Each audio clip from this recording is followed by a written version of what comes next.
So welcome everyone. Welcome to Music for the Mind, a CD that's been in the works for the past year, or a year and a little bit actually. We put out the call last December, and here we are 1 year later, and we have our first two artists up tonight, and it's Marla Zaat and Steve Zaat from St. John. And Marla, you're in Sydney, I believe? Yes, I'm in Sydney, Nova Scotia right now. Awesome. And Bob Mersereau, and Bob is a former colleague. Bob and I used to work together at CBC, but Bob was known as Mr. Music, and he is known that throughout New Brunswick. Bob has written several books on Canadian music, and including a top bestseller of the 100 Canadian albums. So when I was thinking about somebody to work with Music for the Mind and to do these interviews, my very first thought was Mr. Music himself. So welcome, Bob, and thank you so much. Thanks, Lori. It's fun. So I'll bring it over to you guys, and we can start the interview process and talk about your song and you know all the things that inspired you to write it. Great. All right, I'll take over from here because I'm really interested to find out about Steve and Marla. St. Johners, right? That's right. Yeah. Now, I've interviewed probably in the thousands of musicians in my life. I don't know if I've ever interviewed a father-daughter combo before for on the same song. That's great. With that, Steve, you've been doing this for a while, and you didn't have to look far to find a vocalist, though, for your new project. How long is this the first thing you've done with Marla? Oh my goodness, no. We've got all kinds of great old pictures of her 4 or 5 years old with a mic in her hand and me with a guitar. So we've been at this for some time. Yeah. And it was within the last couple of years, we've been performing together a lot around St. John. And Marla's voice has been maturing and becoming quite a vocalist. And I know it might have been sounded slightly nepotistic when I was thinking of what voice I wanted to hear for this song. But I didn't have to, yeah, you're right. I didn't have to go far to get the exact voice that suited the song. Because I'm always thinking about tones, right? Well, what guitar should I use? The Les Paul or the Strat or and then what's the good drum tone, the bass sound, and then what kind of it's like colors on a painting, you know. You just what are you going to layer, and that voice was just the voice for this particular song.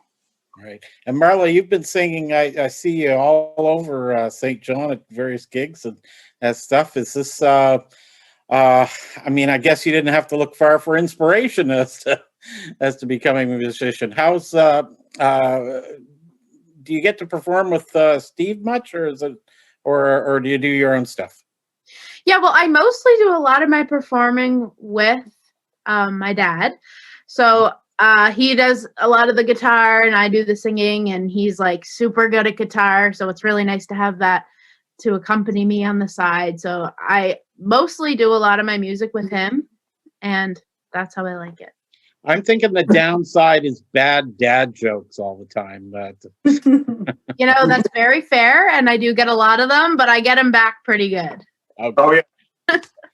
All right. Well, let's talk about this song, which is called "Let's Talk, I'll Listen." And well, first, did you write it for this collection, or was it something that you had going before? Well, there was a period of time. It was in September 2019. And there seemed to be a greater awareness of the number of suicides that were occurring in the St. John area. It just seemed we were hearing about it more. And there was a group of people who had set themselves up on the Reversing Falls Bridge. And they just wanted to be there just in case somebody needed somebody to talk to. And so they had signs up on the bridge, and a number of people who'd been impacted by suicide in their lives were there on the bridge. And I drive across that bridge to go to work. And as I drove across, I was really moved by that was their solution, was to help others. And that was how they were helping themselves, but by reaching out to others. And I just thought, geez, I wish there was something I could do, because I didn't know a lot about it. I was not well versed on the matter, but I thought, hey, maybe I could write a song about it. And there's Brent Mason, a great songwriter from St. John. I encountered him a little later. I said, I think I want to write a song about what's going on the bridge, and he encouraged it. So I had a day off, and I went and I just took a bunch of pictures of all the signs that were up there, because again, I just needed to inform myself about that. And I talked to some people, and some people who had suicide in their lives, and I went back and then I wrote the first verse and the first chorus, and it all came out pretty naturally and pretty quick. And when I'm songwriting and that happens like that, I'm usually onto the right thing. And so I went back and I found one of the women, Denise Crowley. She was one of the women I was talking to, and I played the verse and chorus for her. I brought my guitar and had her crying, and so that was another indication that things were on the right track. So I went and finished it, and so that's what I wanted to do. And then I put it on YouTube, a version of me singing it, and that was it had some views. But then I thought, geez, in order to get this, I just thought it was a song that people needed to hear, and knowing that because I have a little recording setup back here, but I felt that if it was professionally recorded, the good producer and other players, that people who I knew well and trusted, and then getting that voice, then maybe like that would be the best service to the song. So then I did that, and then a friend of ours, Jeff Liberty, kind of connected me with Lori, and then we had good conversations about that. Right. Marla, you get to sing these lyrics. Why do they work? Why do you find them strong? What's right about them? Well, I didn't exactly write the words. No, you get to sing them though. Right. However, I get to sing them. Yeah. So I like, like the chorus, "Let's Talk," it obviously has such a deep meaning, because I think that a lot of people who are struggling with mental illness, a lot of the times it's pretty complicated to ask for help, and it's a little bit stressful and out of the comfort bubble to ask for help and realize that there's something wrong. So I think that "Let's Talk" and "Belle, let's talk" even, and talking it out with people and not being scared to ask for help is definitely one of my favorite parts about singing the song, and being able to help all these people that need to ask for help but are a little bit too scared sometimes. Have you been able to perform it? Yeah, so we performed it a little bit at one of the Bridges of Hope. So the Reversing Falls, that was a Bridge of Hope, and they all met up and were walking down King Street, St. John, and then they all met up at Market Square, and we performed the song there. And same with some of our gigs at restaurants, we sing them there. Yeah. What's the reaction? A lot of people like them. It's a pretty moving song, so a lot of people find the words pretty profound and moving. That's mostly the reaction. Yeah. Well, I'm one of those. What's the response to the new version been like? I've got great responses from the people who've been listening to it, especially the sound of it. So I had a great producer on there, Paul Milner, very well-known name in the Canadian music industry. Worked at Morin Heights Studio in Quebec, a very famous place where Rush recorded. He worked with great band. I'm a real fan of Queensryche and as well Keith Richards, and so great credentials, and did a really great job of recording it, and really good players on it. Chuck Teed on bass and Clinton Charlton on drums. So really good players, really good sounds, and so those who've heard it so far have liked it a lot. But I think this Music for the Mind project is we're really excited about that as a great way to give the song some exposure and to get it heard by the people who need to hear it most. And I think that's really, as I was writing this, it wasn't a commercial enterprise. I wasn't thinking of like selling the song or whatever. I just thought it was more of a, what could I do? And hopefully this will contribute to helping solve or help the problem at all.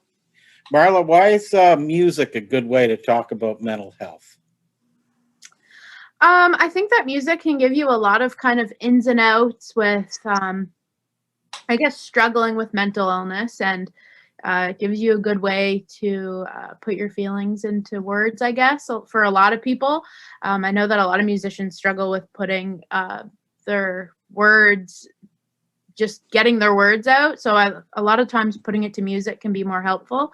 And even hearing those words through music and listening to them, and listening to the words through music, I find puts a bit of a different effect on it than obviously just speaking the words. And it has a bit of a more sentimental feeling for a lot of people.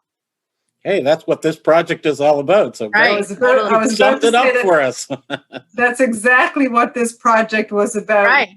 When I first thought about music for the mind, I thought about people that were, in their bedrooms or in their basements or at their kitchen table, and they were, putting their words down or putting their thoughts down on paper and formulating those thoughts into sentences and songs, and then, putting lyrics to them. And, I thought there's a lot of people out there, and music really evokes emotion in people. So, that's kind of where my head was when we came up with the idea for Music for the Mind, and, to showcase the wonderful talent that's here in New Brunswick, and to, highlight their wonderful songs and thoughts and words. And I love, Steve, I love that you looked around your community and saw something important happening, and you're able to pass that on as a, both to mark that and to honor it and to keep the dialogue going. Yes, it was a way that like, as I mentioned earlier, like I didn't have a lot of expertise, but I just, well, this is something I could do. And yeah, I'm happy that it turned out as well as it did. And yeah, and I think, especially now, I mean, with COVID, I feel that this community, even nationally, globally, I feel people are feeling a lot more connectedness, hopefully, and we can't help but feel that way. And that's really, I think, the main message is we need to connect with each other. And then when we do help others, it actually helps our own growth at the same time, simultaneously. Not that it's transactional, but it's just, there's a dual purpose there. As we grow and we heal as we help others along the same path. We're all at different stages of the path, but we're all on the same path. Okay. All right. Well, look, thanks for all the hard work you guys put into it, and it's a tremendous end result. So it sounds great, and it's a really moving song. Thanks for being part of this, Lori. Thank you. And thank you guys for, volunteering your time and your music to Music for the Mind and supporting mental health here in New Brunswick. Thank you so much. Thank you. Thanks, guys.